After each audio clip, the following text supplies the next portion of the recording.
bienvenidos a Paredro, el podcast de libros, autores y demás actores del mundo literario. Mi nombre es Camilo Hoyos y el día de hoy los invito a un capítulo conmemorativo, un capítulo en el que, como ustedes saben, traemos para celebrar y saludar a los muertos, como ya lo he dicho en otra ocasión. Y qué mejor muerto para saludar que Álvaro Mutis en su centenario. Para el pasado día 5 de septiembre del 2023 recibí una muy querida invitación de Federico Díaz Granados, director de la Biblioteca Los Fundadores del Gimnasio Moderno de Bogotá, para moderar una mesa en la que queríamos, más que analizar la obra, recordar y caminar junto a Álvaro Mutis, como también me gusta decir, caminar de gancho con él. Y era muy difícil decir que no, ya que con quienes iba a estar hablando, pues eran verdaderamente entrañables. Me refiero al escritor y periodista Fernando Quirós, autor de un largo libro de conversaciones con Álvaro Mutis, con el poeta Ramón Cote Baraybar y con el escritor Gonzalo Mayarino Flores. Ahora, quiero contarles que normalmente cuando uno modera mesas, claro que uno está metido en la conversación, pero siempre tiene que mantenerse a raya porque uno es quien modera. Entonces, a veces, aunque parece lo contrario, es muy difícil poder sentir y estar en la conversación de cuerpo entero.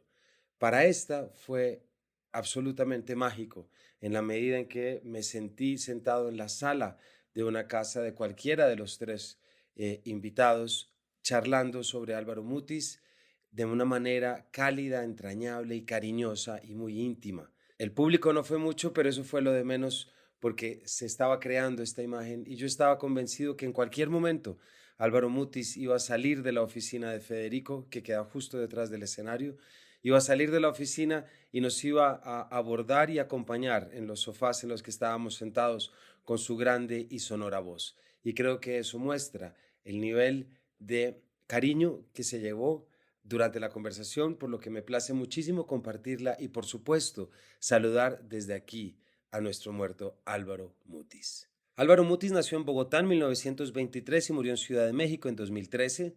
Es uno de los grandes creadores de la literatura hispanoamericana. A lo largo de su carrera recibió, entre otros, el Premio Nacional de las Letras en 1974, el Premio Nacional de Poesía en el 83, el Premio Javier Villaurrutia en el 88, el Prix Médicis Étranger en el 89, el Premio Príncipe de Asturias de las Letras en el 97, el Premio Reina Sofía de Poesía Iberoamericana del 97 y el Premio Cervantes de 2001. Entre su extensa obra se destacan Diario de Lecumberri, que aquí leímos, por supuesto los libros de relatos La Mansión de Araucaíma y La Muerte del Estratega, y todo lo que es Macrol el Gaviero entre sus novelas, pero también su poesía reunida en Suma de Macrol el Gaviero. Así que, sin mayores preámbulos, les damos la bienvenida a un capítulo en el que saludamos a Álvaro Mutis. Bienvenidos. Vamos a recordar a Mutis, querido Gonzalo, Fernando, Ramón y Camilo.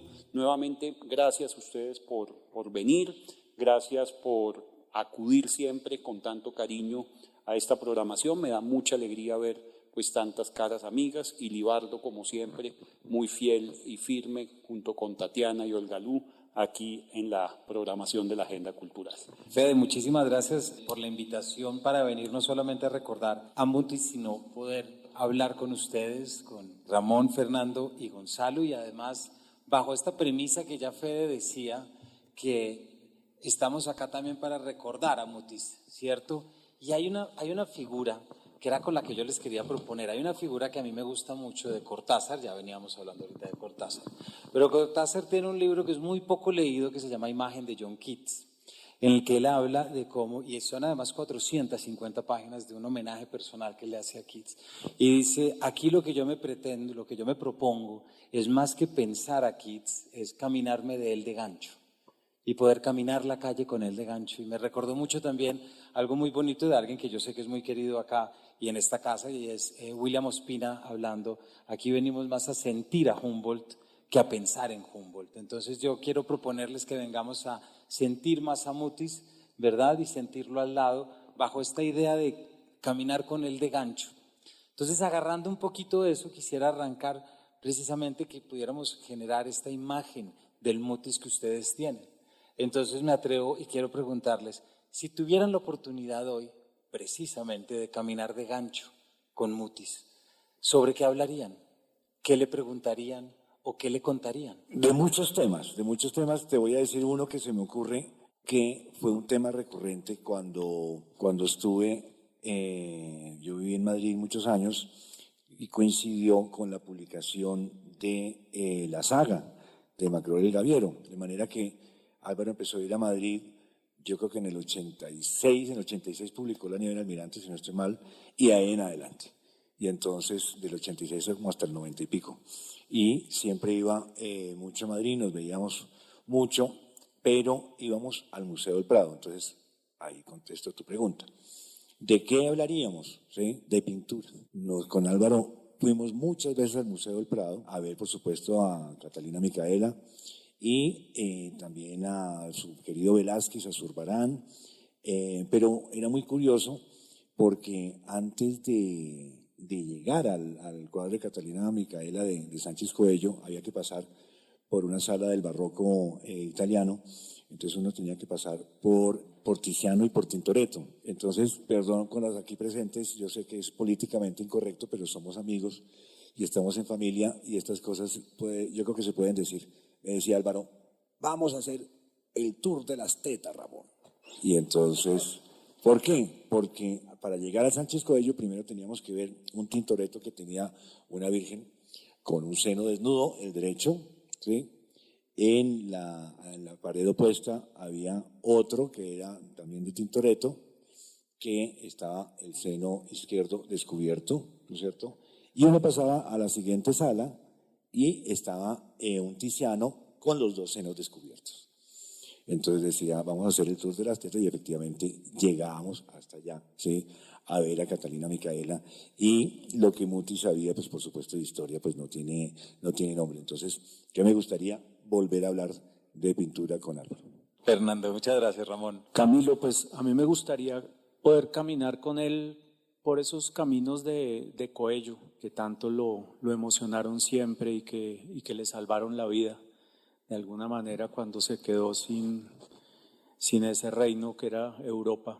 Y me gustaría hablar con él de la muerte, que siempre le produjo, pues como a casi todos, una curiosidad enorme y se convirtió como en una especie de atracción para lo que escribía, no evidente, pero me gustaría hablar con él de eso y preguntarle qué fue lo que se encontró del otro lado. Yo le preguntaría, ya ves, por mi tío Víctor. Mi papá no era el amigo original de Mutis, incluso generacionalmente no da, ¿cierto, Ramonetti? El amigo era el tío Víctor. Yo nunca vi a Víctor, como no fuera yo de 1 año, de 2 años. Yo le preguntaría cómo era Víctor en esas excursiones que hacían a las 10 de la mañana por el Parque Nacional tomando Ginebra Boutique. ¿Sí? Eventualmente esas cosas mataron a Víctor, pero a Mutis lo hicieron más fuerte. El todo es que al morir Víctor, pues Mutis acogió a mi papá, ¿sí? Y mi primera relación con el nombre Álvaro Mutis es de culillo y de terror, porque Mutis iba a la casa cuando yo era chiquito y me despertaba, ¡ja, ja, ja, ja, ja! Sí, entonces yo salía a la sala y me agarraba así, me daba besos, era muy miedoso. Además Mutis era muy grande, haga de cuenta usted un armario de señor, ¿sí? Y era muy cariñoso, ¿sí? Las manos así siempre temblorosas y se reía así. Entonces, mi primera relación con él es de miedo, de despertarme en la cama y de oír unos señores tomando trago en la sala, salir chiquito en calzoncillos y Mutis alzarme así y darme besos por todas partes.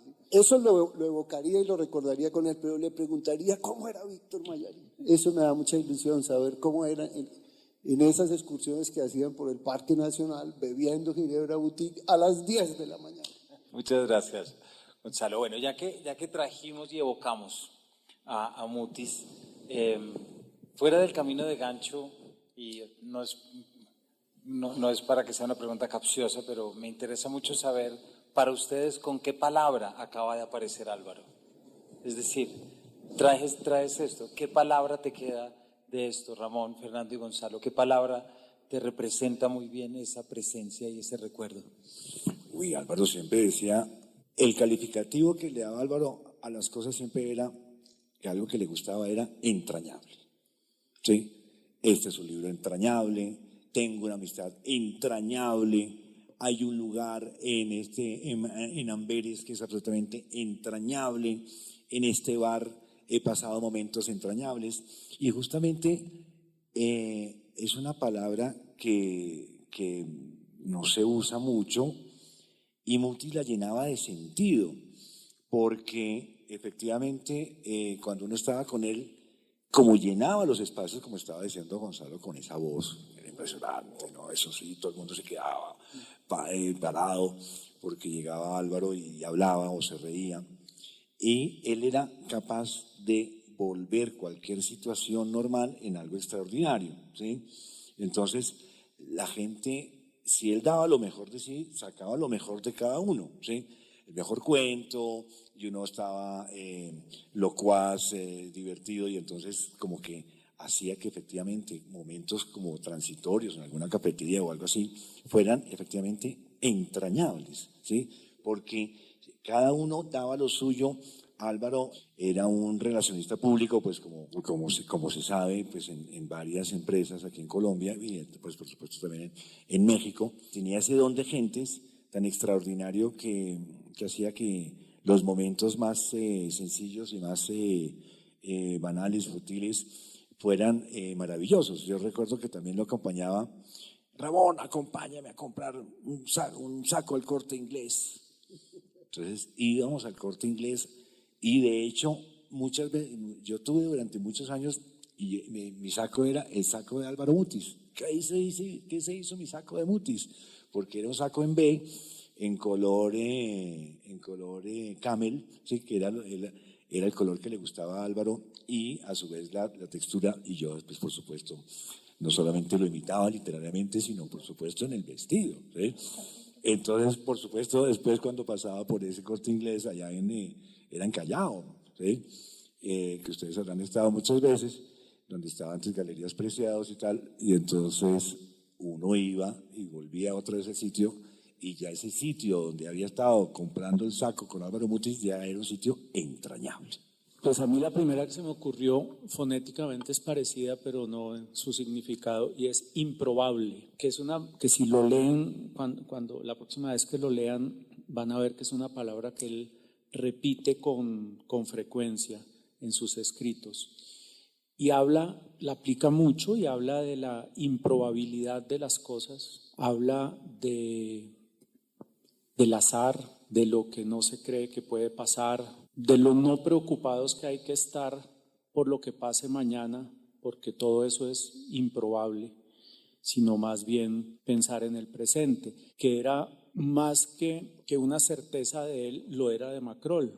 Y ¿para qué preguntarse si las cosas pudieron ser de otra manera si ya no fueron de otra manera? ¿Y para qué preocuparse por lo que podrá ser mañana si no sabemos si vamos a llegar? Todo eso es improbable. Entonces mejor gocémonos este momento. Yo creo que una de las palabras clave la dijo Fernando, y es Coello, ¿sí? Esta noche ha vuelto la lluvia sobre los cafetales, haber dicho ese verso, ¿sí? La siente uno caer y siente pasar el tiempo, ¿no? Y él decía siempre: yo no soy más que un tipo que echa en falta, que está nostálgico por el Tolima. Eso es muy bonito. Otra palabra es caravanzari, el de uno de los libros, que es una palabra muy bella. Otra palabra es lecumberri, de la que hablaremos, terrible, dolorosa. Y otra más dolorosa aún es Francine. Esas palabras inmediatamente me conectan con él. Y una menos noble, que es el Driving Marley, que era un billar que quedaba en la 13 con la 45 o algo así. Y entonces cuando Mutis venía, no todas las veces, porque Álvaro Castaño lo acaparaba y no lo dejaba ver, pero entonces lográbamos ir a jugar billar con él al Driving Marley. Entonces, eso también me parece... Pero cómo jugaba Álvaro Mutis billar con esas manos. Muy mal, y se descachaba, pero tenerlo ahí nomás y pedir la cerveza, me acuerdo. Una vez que estábamos con él, llegó el señor con unos tragos y le dijimos, no, pero no hemos pedido. Y no, es que se los manda aquí el señor. Entonces nos volvimos y había un viejo bogotano espléndido, Bambuco Samper, el fundador de los Alcohólicos Anónimos. Claro, con Manuel María Mayarino, mi tío, que era una familia de chichos, todos, ¿sí? Y nos mandó los tragos. Estábamos jugando billar con mi hermano y con Mutis. Y era muy, muy emocionante eso. Bueno, debo aceptarles que me da mucha envidia todos estos recuerdos. Fernando, yo te quiero preguntar, tú en enero de este año, en una columna del Tiempo, tuviste un texto muy bonito en el que dices que te ibas a dar el regalo de volver a leer a Mutis. Y dices, acabo de terminar La nieve del almirante. Me intriga mucho preguntarte cómo ha ido ese regreso, si lo pudiste cumplir, pero cómo la imagen de Mutis que tú manejas de manera tan clara en este libro, en las conversaciones, ¿cómo se movió esa figura de Mutis en esta relectura? ¿Tuviste algún descubrimiento? ¿Cómo fue esa experiencia? Pues fue un ejercicio muy, muy hermoso. Debo decir que en un momento tuve algo de temor al comienzo, porque a veces, bueno, igual pues yo a Mutis lo he leído todo el tiempo, pero igual llevaba varios años sin leerlo. Y a veces cuando uno vuelve a algunos autores que fueron muy entrañables y algunos textos que uno adoró, o algunas películas también pasa, a veces uno dice, no sé, me gustaron mucho en su momento, pero sí, a veces no vuelve uno a encontrar eso, y confieso que lo encontré todo. No solo encontré toda esa magia que me hizo enamorar de Mutis muy, muy pronto, sino que además fue un ejercicio muy lindo porque fue como volverlo, es como si más que leer esas novelas lo estuviera oyendo otra vez en su estudio de la casa de Ciudad de México, donde estuve pues 2 semanas haciéndole la larga entrevista para el libro, y fue como oírlo, como tenerlo muy cerca. Al leerlo de alguna manera oía su voz y las carcajadas que asustaban a Gonzalo, y fue muy hermoso. Y volví a encontrar, digamos, como esa profundidad en la mirada del alma humana, y es fascinante. Yo creo que vale la pena volver a él con frecuencia, porque cada vez puede uno encontrar referencias a la vida, a la muerte, al alma, a la poesía más profundas. Fernando, ¿y cuál es ese momento de esas 2 semanas que más recuerdas? Que no haya quedado escrito de pronto, pero cuando piensas y traes esas 2 semanas, ¿hay algo que sale y que se conserva? Algo que... Ramón aquí saca el libro, sí, por si quieres hojearlo. Gracias. Me acuerdo, hay algo que recuerdo todavía con pudor, y es que me entregó, él escribía en su máquina Smith Corona, y me entregó el manuscrito de Tríptico de Mar y Tierra, y me dijo, léetelo estos días que vas a estar acá, y de paso me dices cualquier cosa, y mata personajes, eso le debe sobrar mucha gente, y bórrale palabras, haz lo que te dé la gana con eso. Y me lo entregó con un desprendimiento total. Yo me llevaba eso por las noches, empezaba a leerlo con un respeto, y claro, pues era un manuscrito en el que pude encontrar alguna palabra a la que le faltaba una letra o algo, y con un lápiz ponía un puntico en el borde de y él me decía, haz lo que quieras con eso. Eso fue muy hermoso, porque también hablaba como de su desprendimiento, Él decía, mis novelas, si uno las analiza con todo el tema de las estructuras literarias y eso no tiene estructura de novela, eso son otra cosa. pues también, pero le importaba un carajo, como debe ser. Pero ahora me acabo de acordar de otra cosa que me llamó mucho la atención, y es, un día fue a alcanzar un ejemplar de alguno de sus libros que me iba a entregar, y abrió un closet que tenía ahí en el estudio, y había como 15 camisas iguales. Y yo le dije, ¿y eso? Me dijo, no, maestro, eso sí fue lo mejor que aprendí en la cárcel, es que uno no se preocupa por cómo se va a vestir. Allá uno se vestía todos los días igual. Y yo dije, esto es lo mejor que me voy a llevar de Lecumberri. Y se compró 15 camisas iguales, 15 pantalones iguales, y todas las mañanas se vestía igual. Excepto pues si tenía algún evento por ahí extraño en otro lado, pero eso me llamó mucho la atención. Fernando, gracias. Lo iba a hacer más adelante, pero ya Gonzalo, tú trajiste la palabra y creo que la palabra Lecumberri es una palabra que es importante traer y acá.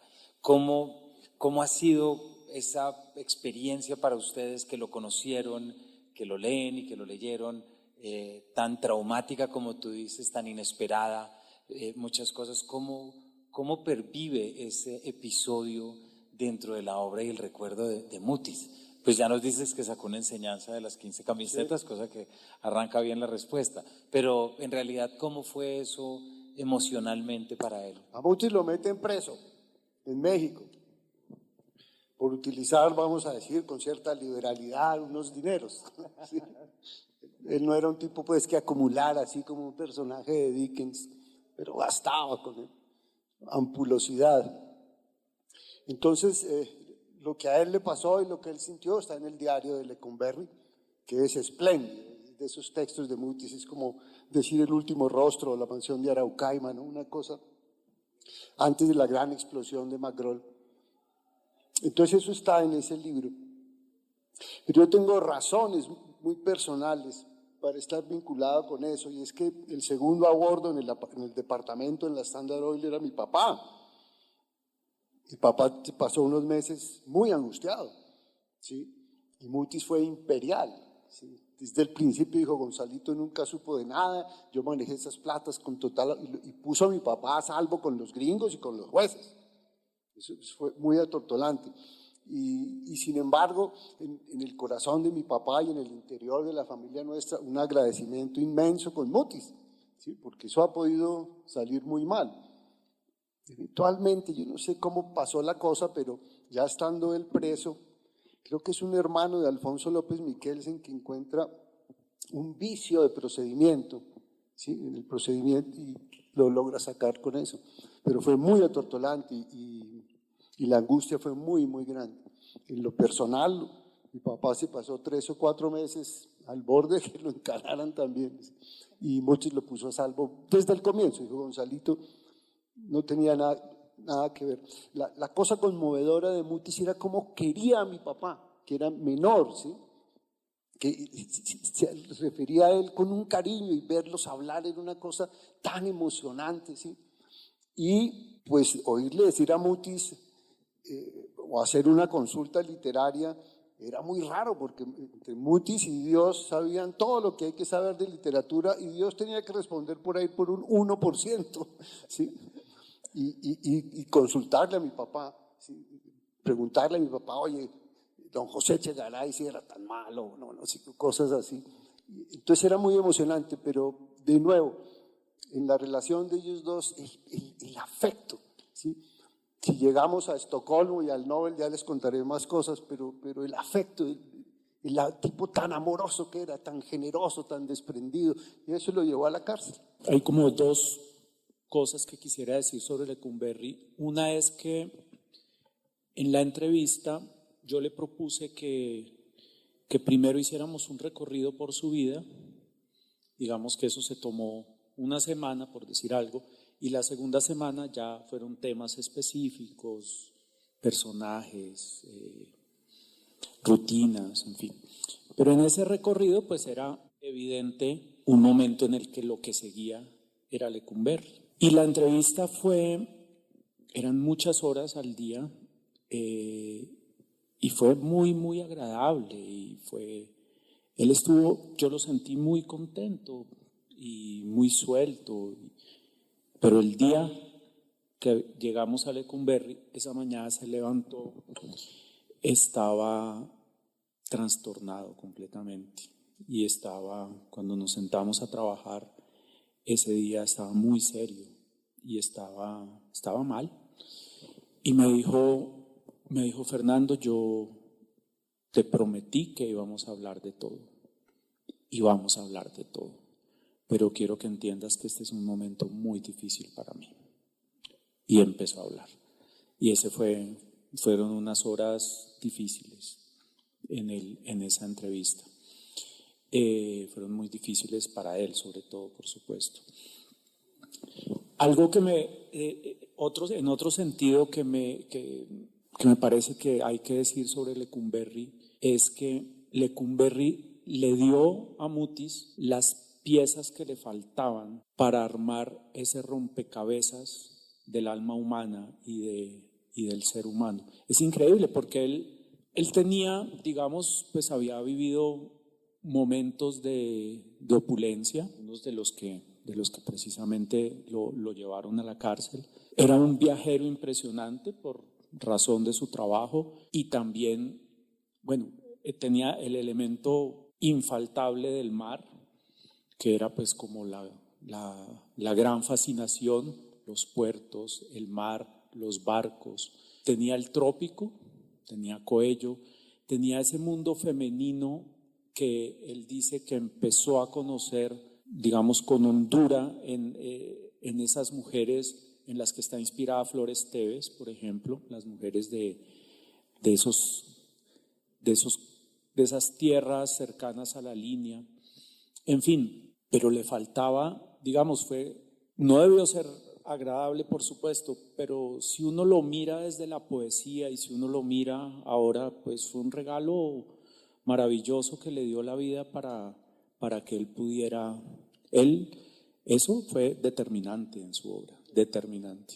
Totalmente cierto, comparto lo que dices, Fernando, porque pasó, digamos, de la poesía, escribió El Estratega, ¿no es cierto?, en Lecumberri, escribió el diario de Lecumberri y se dio cuenta que la poesía decía unas cosas y la narrativa podía decir otras, y él tenía tanto que decir que efectivamente empezó, como dices tú, a armar ese rompecabezas y le permitió, realmente fue como el pistoletazo inicial, dijo, yo sí puedo, y partiendo de algo muy mutisiano, de la desesperanza, de la desolación, ya hablaremos pues de Magrol, por supuesto, que son todos personajes como todos muy, muy magrolianos, ¿no?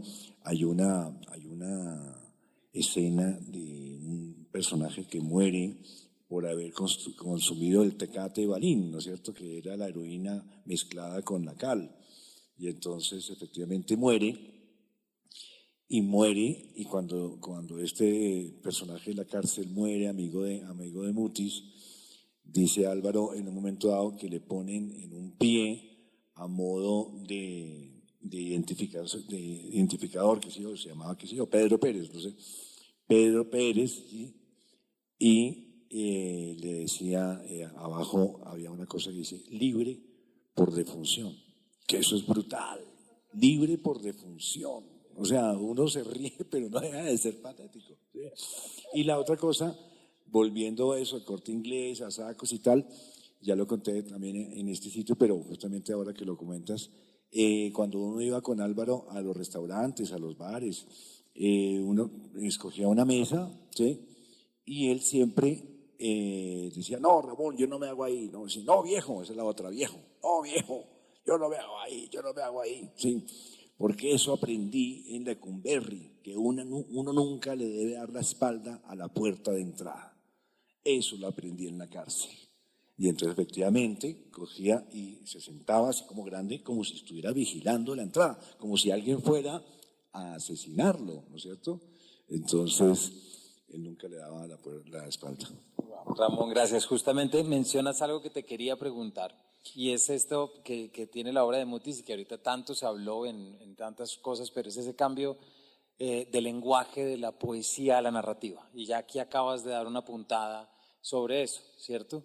porque normalmente ocurre al revés, ¿cierto? Pero aquí hay una necesidad de un cambio y de una búsqueda.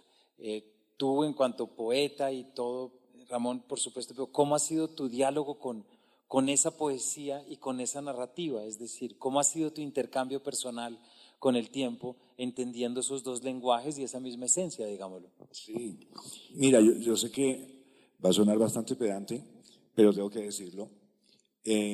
Mutis decía que él era feliz cuando leía Cervantes. Ya me pasa exactamente lo mismo con Mutis. Yo soy feliz cuando leo a Mutis. Desde que empecé a leer a Mutis a los 16 años, después cuento cómo lo conocí en la casa aquí de Gonzalo, me ha producido una enorme felicidad. Ahora que tú estabas comentando de esa relectura de La nieve del almirante, a mí también encontrarse con algo de mayor extensión de Mutis me dio una enorme felicidad, ¿sí? Y me sigue produciendo una gran felicidad porque los mismos elementos de la poesía de Mutis están en su narrativa, ¿no es cierto? ¿Cómo son los versos de Mutis? ¿Sí? Los versos de Mutis, muchos de ellos, pues por supuesto Gonzalo lo sabe perfectamente, son versos salmódicos, son versos amplios, anchos, que incluso en la tipografía, cuando están los tipógrafos, no saben cómo cortar ese verso porque se respira en moirología, eso no saben cómo poner, cada editor tiene una manera distinta de poner esos versos, ¿sí? O cardo detenido.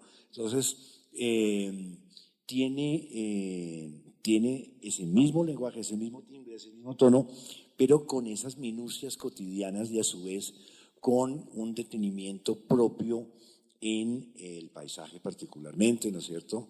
En lo que estabas diciendo, el borde de la línea, pero es una especie como de eso me encantaría realmente hacerlo, hacer una exposición de los pisos térmicos en Álvaro Mutis.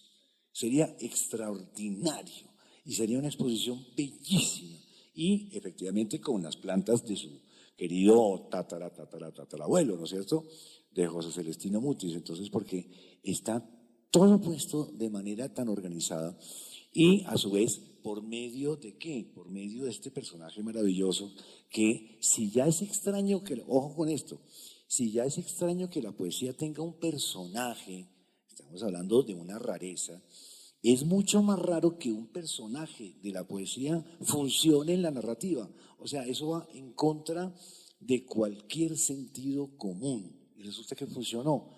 Entonces, se encuentra uno esa misma atmósfera, esas mismas frases de Magrol maravillosas, esas especies de reflexiones, como estos aforismos, como casi como de Gómez Dávila, ¿cierto? Unas cosas totalmente como sorprendentes, que uno como no se siente abandonado por la poesía, ¿sí? Y se siente cobijado por la narrativa. Y sobre todo que Magrol dice y hace, uno lo ve, ¿sí? Uno lo ve en muchas facetas. De hecho, hace poco me pasó, eso fue hace 6 meses, estábamos en Quibdó, con Cristian Valencia, un escritor, periodista, con Claudia Gallego, y habíamos dado una vuelta, que estábamos como en una van chiquitita, y de pronto paramos en un semáforo, y vi a Magrol, lo vi. Yo siempre voy buscando Magroles por la vida. Me los he encontrado. Este tiene el pelo como de Magrol, este caminadito magroliano, ¿no es cierto? En el cuento este de Poyensa, dice que Magrol fuma pipa. Una cosa extraordinaria, ¿sí?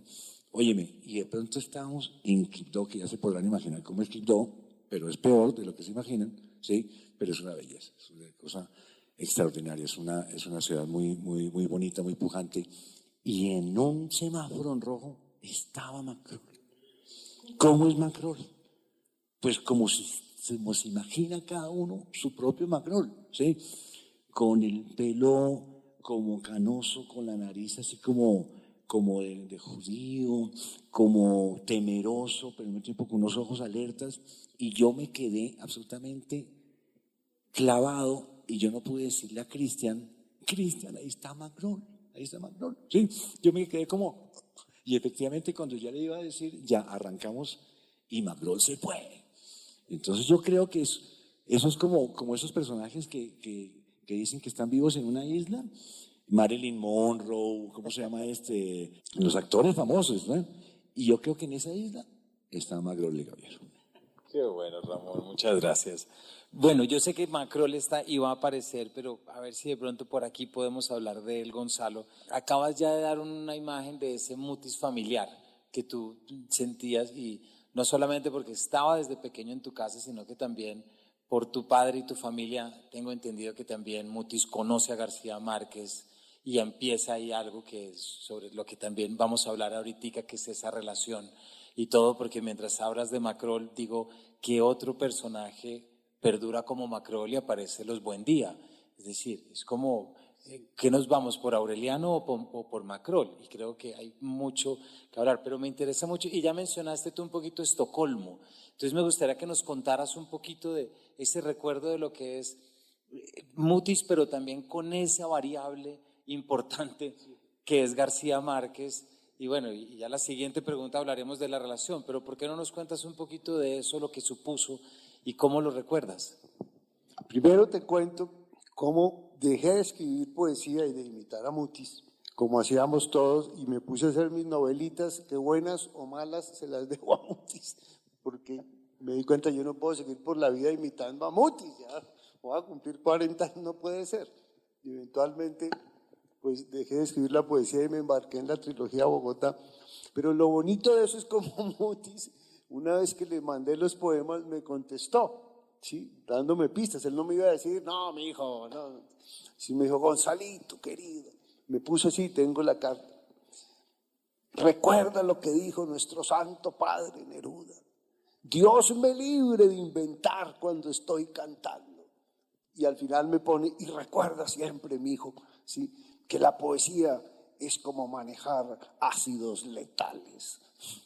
Entonces dije yo, ese tipo, ya entiendo el mensaje, adiós a la poesía. La cosa es que en una de esas excursiones por el Parque Nacional, ahora con mi papá, ¿sí?, mi papá dejó caer en la conversación que no conocía el mar. Entonces muchos dicen, pero ¿cómo puede ser?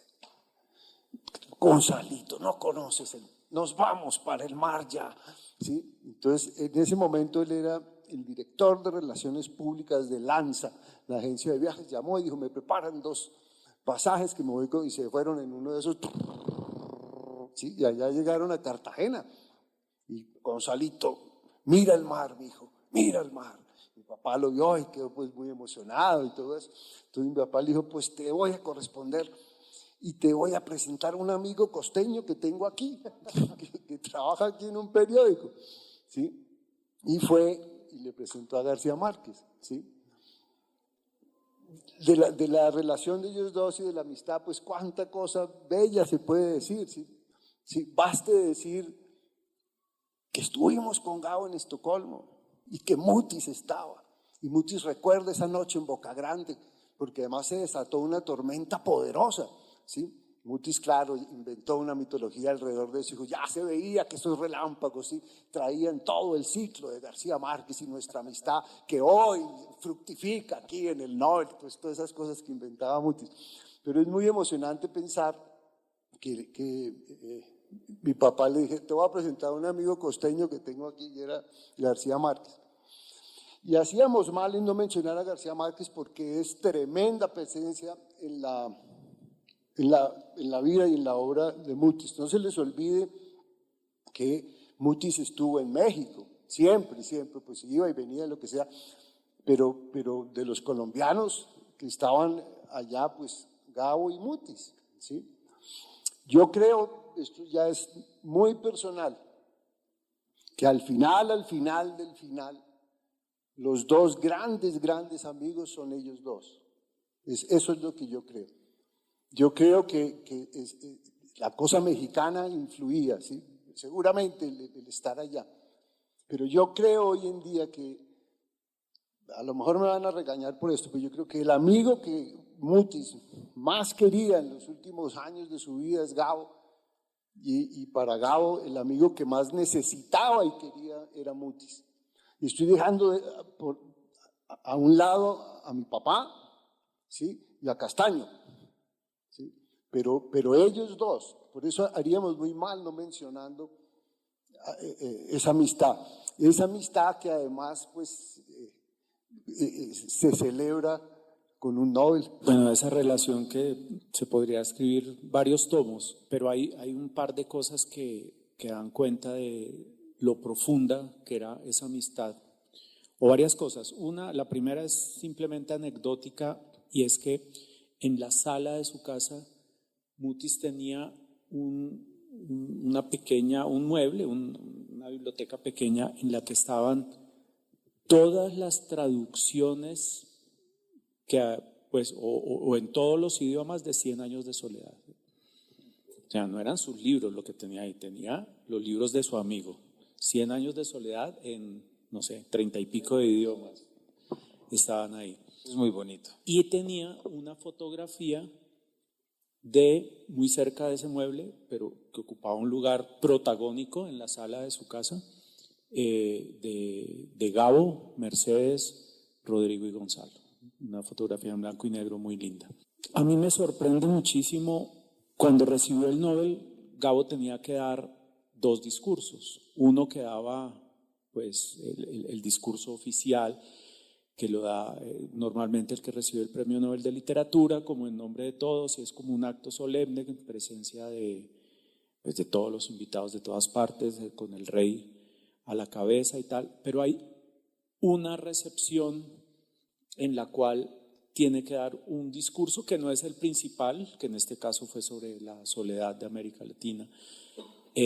Hay un discurso, un segundo discurso, para un público mucho más pequeño, y Gabo no pudo escribirlo. No pudo escribirlo porque él se concentró en escribir el de la soledad, pero además porque desde que anunciaron el premio hasta cuando lo recibió, con todos sus amigos festejándolo, con todos los vallenatos, todas las fiestas y todo, no tuvo tiempo de pensar sino en el principal.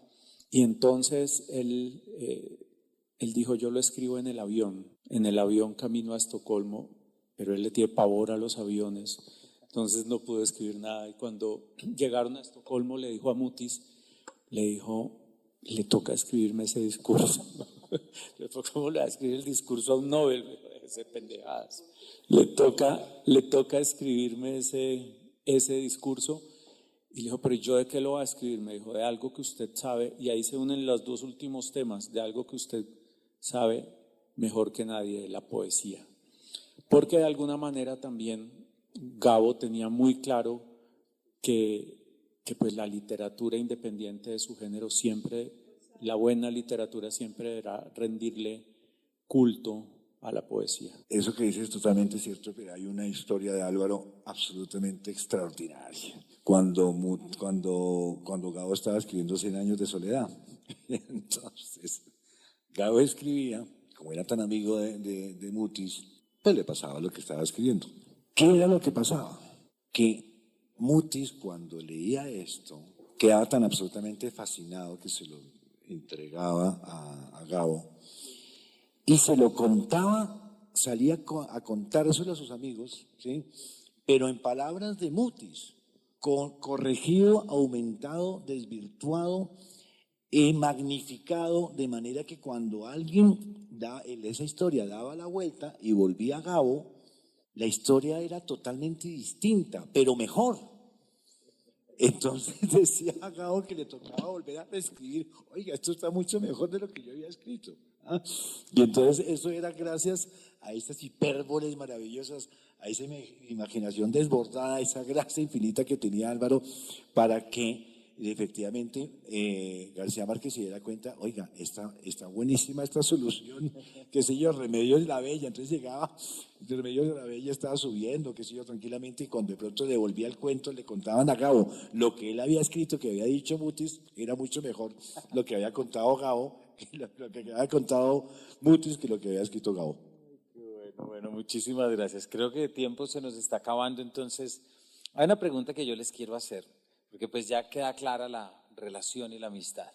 Pero yo me pregunto si me equivoco cuando pienso en esta relación como en esa coincidencia entre un Mozart y un Salieri. Es decir, me pregunto, ustedes cómo lo ven, pero ¿qué tanto opacó o no, esta es mi pregunta, pues García Márquez a Mutis? Porque ahorita cuando tú dices, y yo creo que es lo que Fernando, volver a leer, es darnos la oportunidad de leer desde la muerte y desde el tiempo y olvidando muchas coincidencias. Pero quiero preguntarles eso, de alguna manera, ¿ustedes sienten que esa obra de esa contemporaneidad le quitó de alguna manera algo a Mutis a la recepción de la obra? Yo no creo realmente. Yo creo que hubo muchos escritores, conocí varios, creo que no sería decente dar sus nombres, pero conocí muchos que se quejaban de no haber tenido más fama o mejores ventas por culpa de Gabo. Primero, no era culpa de Gabo, que tenía un talento desbordado, era un genio, pero además en el caso de Mutis, es que además eran tan distintos, jamás les importó al uno o al otro, y eso fue clave para que mantuvieran esa amistad. Pero yo creo que ahí tuvieron muy claras las cosas siempre, y es que no podemos negar que García Márquez era un monstruo, o sea, impresionante, y eso lo tuvo siempre muy, muy claro Mutis, sin ningún tipo de problema. Gabo siempre habló con inmensa admiración de las novelas y con arrobo de la poesía. La diferencia es que Gabo era un pura sangre de la narrativa, y como explican ellos dos, las historias y los cuentos de Magrol y en general la prosa de ficción es hija de la intuición poética de Mutis, ¿sí? Mutis no era un pura sangre. Claro, una o dos generaciones después de Gabo, si no tres, pues sufrieron el haber tenido su canción ¿sí? Pero además en 20 o en 30 lenguas. Es que el mundo entero estaba escribiendo como García Márquez en los 70s, en los 80s, en los 90s, en 20 o 30 lenguas. Gabo es un tipo gigantesco. El milagro de la amistad y de la poesía es que a Mutis, que reconocía todo eso, ¿sí? Jamás le salió un puntico en la camisa de envidia o de rencor, ¿sí? Y siguiendo su voz de poeta encontró su voz de narrador. Jamás tuvo problema, pero es un milagro. Es un milagro que se haya dado un narrador como Mutis siendo amigo de Gabo y que haya tenido sobre todo una tonalidad tan original y tan personal. Gabo lo miraba con mucho respeto y además sin entender muy bien cierta relación que había ahí entre la intuición poética y los recursos narrativos, lo que explicaba ahora Ramonet, ¿sí? Pero Mutis era un tipo de tal hondura, de tal genuinidad, ¿sí? Que reconociendo todo lo que era Gabo, digamos que Gabo estaba, pues, Gabo es un tipo que se menciona al lado de Cervantes, para empezar. Sabiendo todo eso, siguió buscando su numen y su cosa, y encontró una voz de narrador espléndida y unos personajes espléndidos y unos pisos térmicos, que es una cosa que uno no puede creer, ¿sí? Cómo conocía las matas y el olor del musgo y de los corozos, ¿sí? Y lo encontró desde su poesía, mientras García Márquez era un pura sangre para narrar, era otra cosa, otro proceso de creación literaria.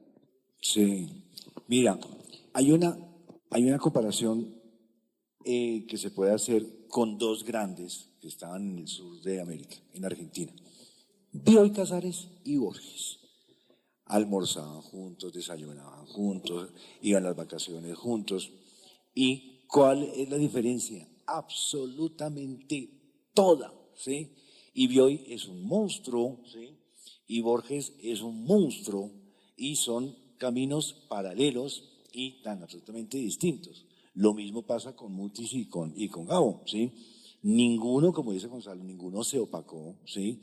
Antes se complementaban. Es más, yo creo que podríamos decir lo siguiente, y es que quien era más poeta en la prosa era Gabo, y quien era más prosista en sus novelas era Mutis. Curiosamente, claro, y curiosamente se da esa transición en la que efectivamente hay una cantidad de imágenes, además sacadas como de piedra y cielo. Eso es como si el propio Gabo estuviera leyendo poemas de Eduardo Carranza y Jorge Rojas, porque efectivamente cuando uno lee El amor en los tiempos del cólera, empieza uno a levitar como si estuviera leyendo un poema. El poema de Mutis va por debajo, ¿sí? Mientras que esa corriente maravillosa que tiene Gabo, que es de poesía, pero curiosamente es mucho más poético Gabo que el propio Mutis, ¿sí? Son poesías totalmente distintas, de manera que se complementaban admirablemente. Pues muchas gracias. Antes de la última pregunta, y quería cerrar con esto, pero no me lo aguanto, y es que es muy bonito pensar cómo Mutis se recuerda como un buen amigo, además de un buen escritor, cosa que no pasa normalmente, ¿cierto? No se suele decir eso de muchos buenos escritores, y creo que eso ya es honrarlo muchísimo aquí. Bueno, por último, y por supuesto aquí entra lo que todavía quieran decir, pero me pregunto mucho ustedes, ¿qué Mutis creen que nos depara el futuro? Es decir, conecto mucho con todo lo de la red, estamos en un momento que estamos volviendo a explorar la sensibilidad del mundo natural, por ejemplo, y pensar que ahorita alguien ha sido capaz de escribir de lo que es la línea, de lo que es Cajamarca y de lo que es el Tolima, es posibilidades, ¿cierto? ¿Cómo creen ustedes, o si es arriesgarse cómo va a ser este Mutis del futuro? Yo creo que Mutis era un material para, digamos, grandes cruzadas edificantes y cosas de esas, ¿sí?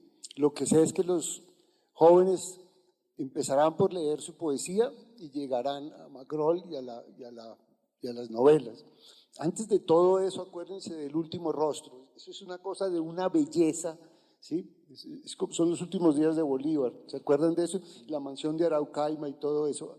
Ahí todavía Mutis está un poco agarrado y no se ha soltado, como bien dice Ramón. Después ya se suelta, ¿sí? Y agarra a narrar.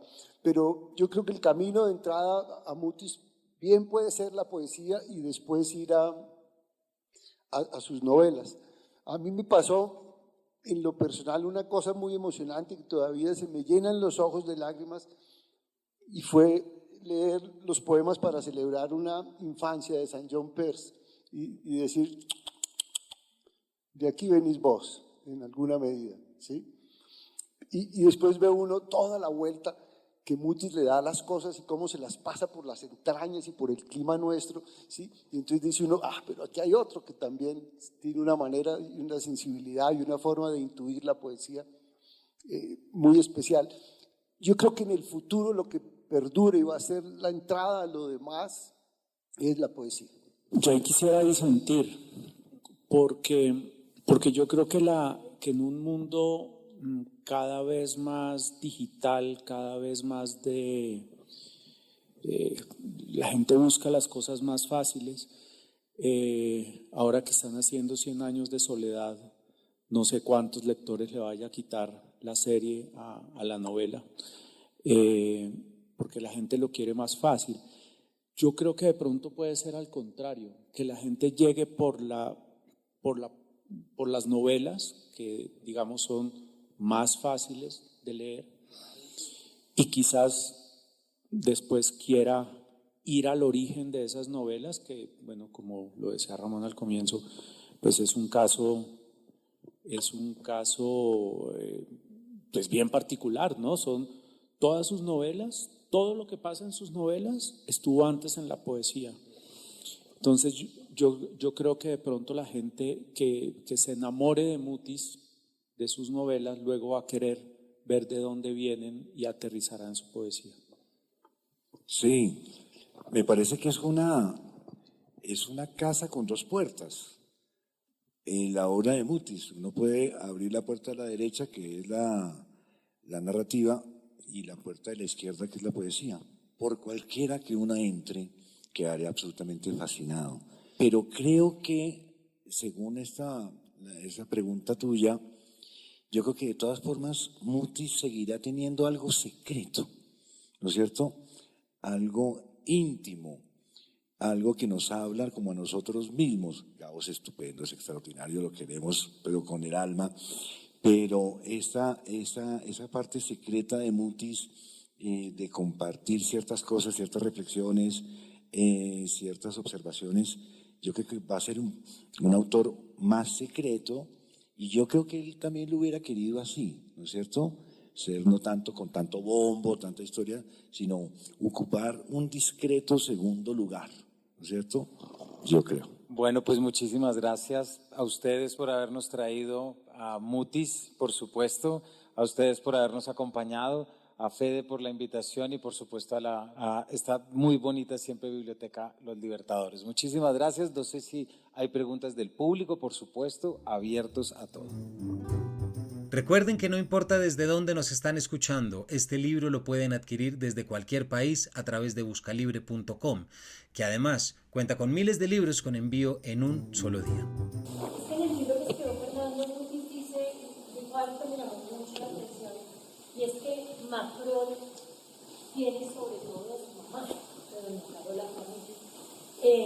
Y me llamó mucho la atención pues porque Macron es un personaje súper masculino, que les decía que Macron tenía sobre todo de su mamá, una mujer, y eso es lo que quiero que ustedes me cuenten, cómo hablaba Mutis de su mamá, porque creo que era una mujer fascinante. Pues hablaba sobre todo con una admiración impresionante. O sea, era una aventurera,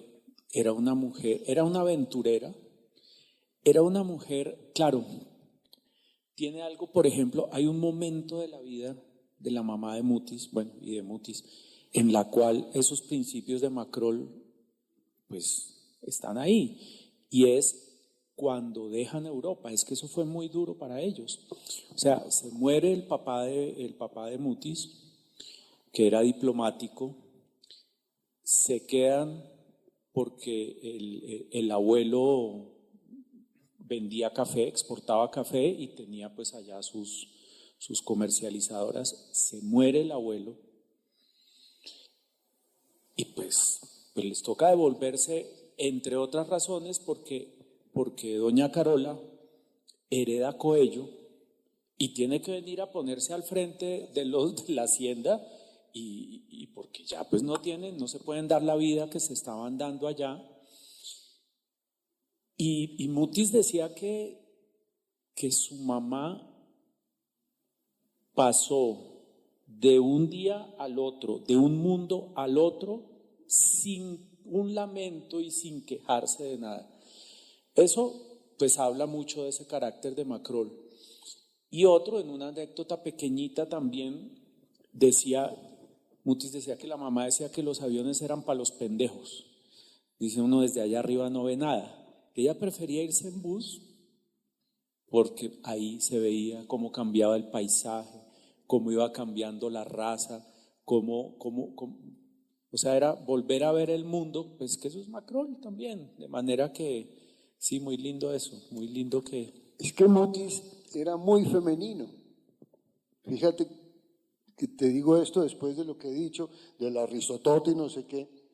Mutis tenía un cierto ademán, un cierto refinamiento que era totalmente femenino, ¿sí? Y el gusto en la poesía, en ciertas vainas de la pintura, en la escultura, ¿sí? Eso es todo su mamá, todo, esa manera, incluso cierto ademán de él, porque él era muy grandote así, no sé, pero tenía cierta cosa, ¿sí? La camisa, cierta cosa en la chaqueta, los zapatos espléndidos, el vino, cierta cosa que era totalmente el refinamiento que pudo haberle venido por el lado de la mamá. Ya explorar eso en su literatura pues sería materia de otra conversación espléndida, ¿sí? Pero nos haces caer en cuenta de que íbamos a cerrar sin mencionar a Carola. No, y la mamá también tiene algo muy especial, y era con lo que estás diciendo del tema de la etiqueta, como acaba de decir Fernando, de la etiqueta y de las grandes vajillas de Limoges, ¿sí? Exactamente, a estar en Coello con el plato de Peltre, ¿sí? De la Limoges al Peltre, ¿sí? Y sin ninguna queja y sin ninguna... Y luego también algo que repetía mucho que es, en todas las entrevistas Álvaro lo repite. La mamá siempre decía, no hay que, ¿sí? No es que tengo que ir a visitar a no sé quién, hay que saludar a tal persona, tenemos que ir a tal... La mamá siempre decía, no hay que, haz lo que tú consideres que tienes que hacer, que eso es un rasgo totalmente macroniano, ¿sí?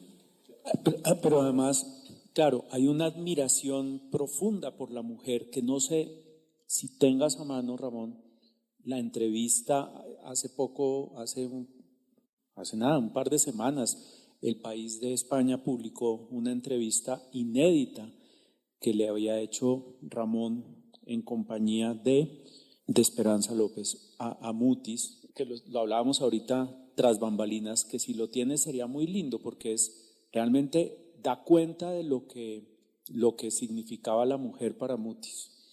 Es muy lindo. Yo recuerdo una foto de Mutis o una noticia de Mutis con ella. Recién ve la película, el estreno, y algo muy emotivo, muy bonito, y tengo esa imagen clavada. Yo también, clavada. Decir que efectivamente fue como Álvaro pasaba tanto por Madrid, como les había dicho, entonces con una amiga, Esperanza López Parada, hoy profesora de literatura hispanoamericana en la Universidad Complutense, decidimos hacerle una entrevista a Álvaro en un hotel del centro de Madrid, se llama el Hotel Corteso, ¿sí? Pero tú te acuerdas el hotel favorito de él, el Wellington. Exactamente, entonces de nuevo Carola, ¿sí? El Wellington, que era la maravilla, y Ramón, acompáñame a tomarme un martini, ¿sí? Y era una cosa extraordinaria, de una elegancia, y al mismo tiempo el Hotel Corteso sigue siendo un hotel de 3 estrellas, ¿sí? De una Q3 pero controlable. El Wellington, un hotel un poco tomasmaniano, ya un poco decadente, que tuvo sus mejores épocas antes, y ese era el que le gustaba. Le pregunto en un momento dado, y un poco respondiendo también a tu pregunta, le preguntamos, tus mujeres también son románticas, pero mucho más oscuras que los hombres. Se ha hablado mucho de Magrol, pero muy poco de Flores Tevez o de Ilona. Entonces Álvaro nos respondió, vean esta belleza que estaba diciendo Fernando. Dice Álvaro, está por salir un libro mío dedicado exclusivamente, con excepción de los renglones que le dedico al Gaviero, a sus mujeres, a Ilona, a Larisa, de la cual no saben nada, y en último libro de la trilogía, Un bel morir, aparece Amparo María. Por cierto, si tú lees con cuidado el poema En los esteros, que es el final de la trilogía, aparece allí Flores Tevez sin su nombre. Las mujeres, aquí viene, yo lo creo así en la realidad, son mucho más sabias. Iba a decir inteligentes, pero es que la palabra inteligencia es una palabra que se ha desgastado completamente.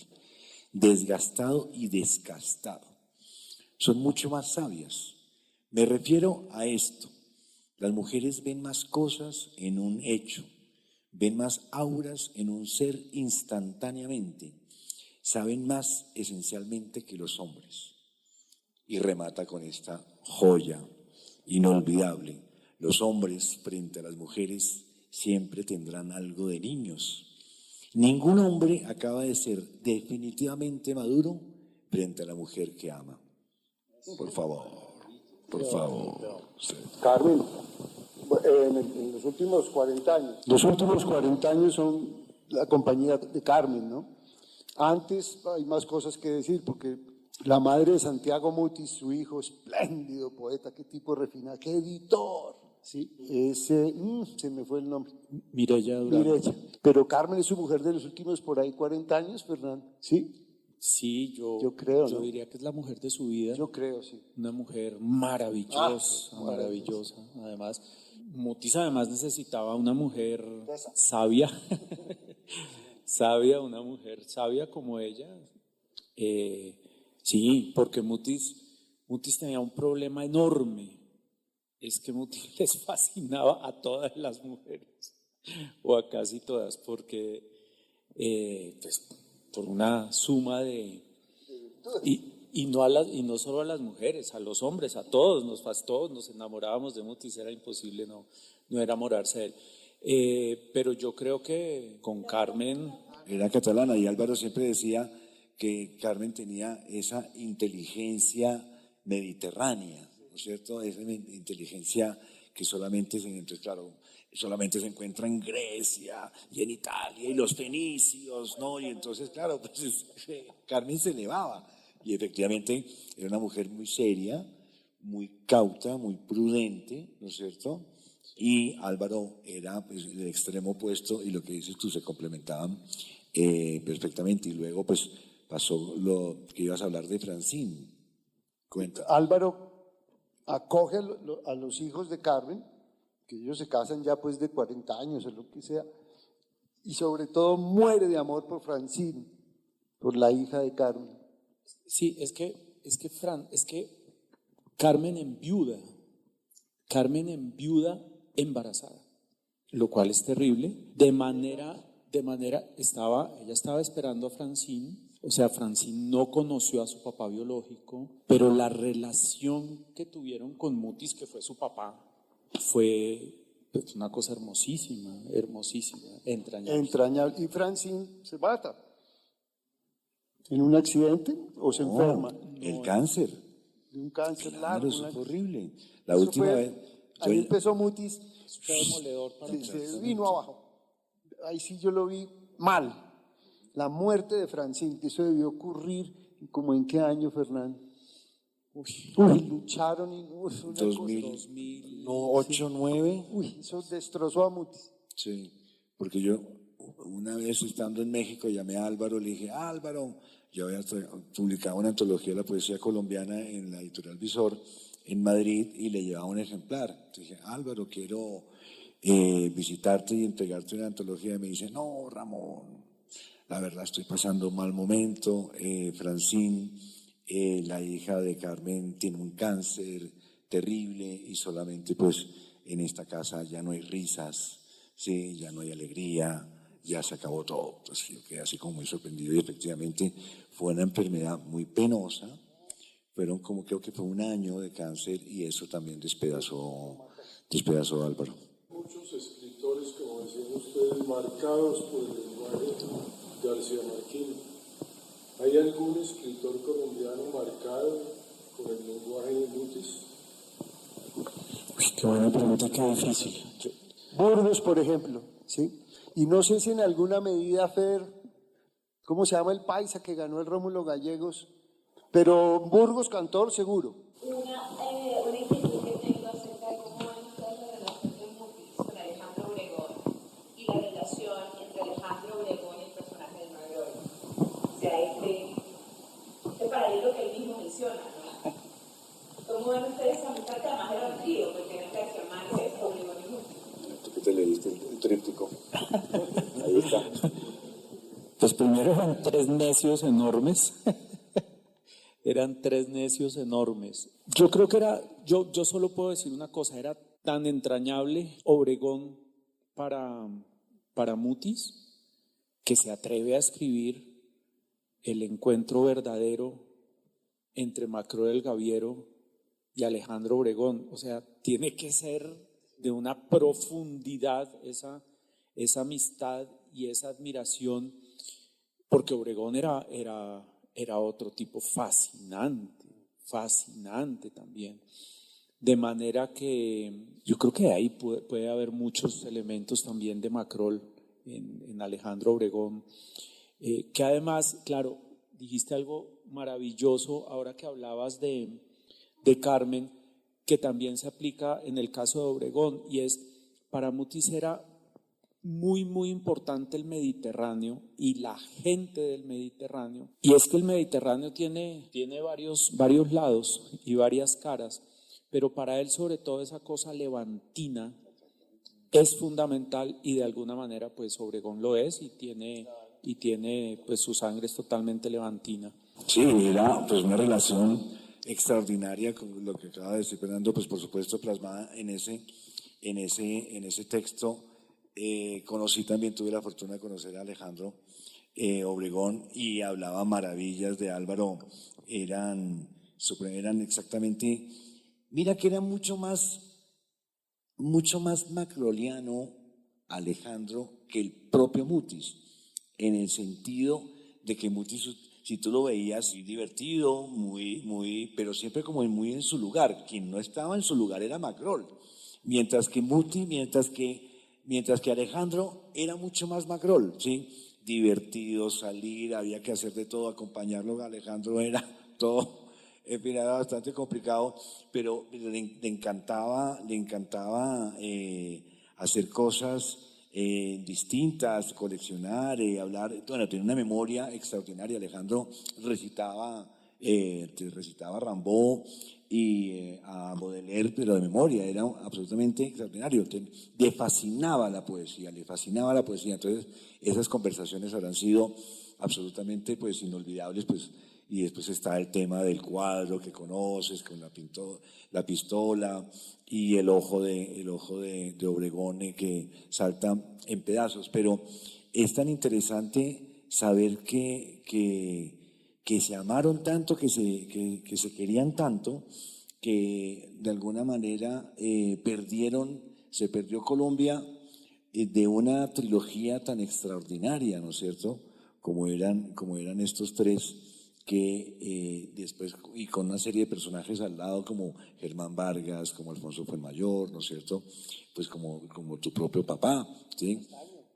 Álvaro Castaño Castillo, que era absolutamente extraordinario.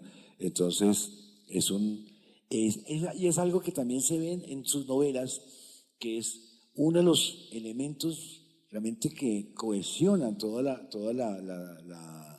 las empresas y tribulaciones de Margarita del Gaviero, y no estoy diciendo nada nuevo, es la lealtad, es la amistad, ¿no es cierto?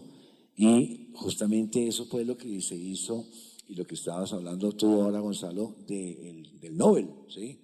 Nadie estaba humillado, uno estaba ofendido, no estaba absolutamente felices celebrando una amistad.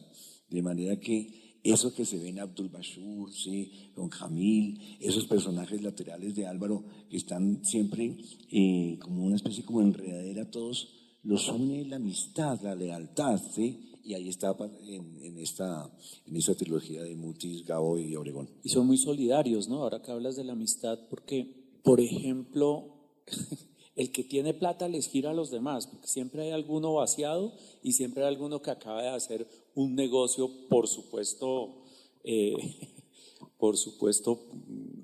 por debajo de la ley, que les manda a donde estén, En Ilona, por ejemplo, pues Macrol recibe plata que gira Abdul Bashur, que coronó un tráfico de armas al otro lado del mundo y los mantiene.